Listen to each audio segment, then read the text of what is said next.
आज 4 community health centre रे सुस्थ नारी सशक्त परिवार ये कार्यक्रम आयोजित होती आसंता काली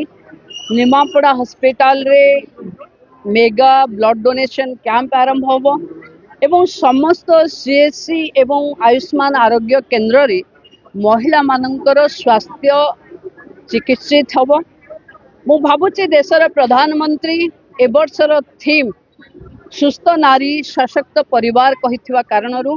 आम अंचल रे थिबा समस्त महिलांकर स्वास्थ्य स्पेशलिस्ट माने परीक्षा करिवे, तांकर गोटे कार्ड बनिबो, से कार्ड आधार रे से माने निजर फॉलो करिवे एवं एएनएम एवं आरोग्य सेंटर रे थिबा भूनी माने समस्त महिलांकर स्क्रीनिंग करिवे। एटा डिजिटल स्क्रीनिंग होबो, सेथिरे डाटा रहिबो एवं सुस्थ महिला हेले सशक्त परिवार हबो जहाँ प्रधानमंत्री आह्वान अच्छी से आम सामिल हब एवं आज सुभद्रार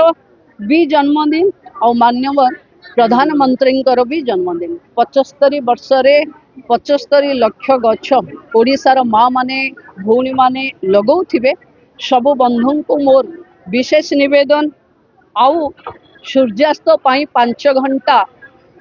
रु कम समय अच्छे तेणु आम लक्ष्य रे आमे सामिल हब। प्रधान मुख्यमंत्री आह्वान 75 लाख गछ को आमे लगे निज ओडिशा को एक नुआ कीर्तिमान भावे ठिया करवा। सुभद्रा भौणी माने सीडीपीओ सेंटर रे धन्यवाद मोदी कार्यक्रम करेबे एवं महिला सशक्तिकरण अन्य ना सुभद्रा तापाई तार सेलिब्रेशन हम। मु समस्त बंधु मान को अनुरोध करुच्ची जो मान को गछ लगेबार जो मान को जो अभियान करिवार दायित्व मिली ताकू संपूर्ण भावे कंप्लीट करिवे बोली मोर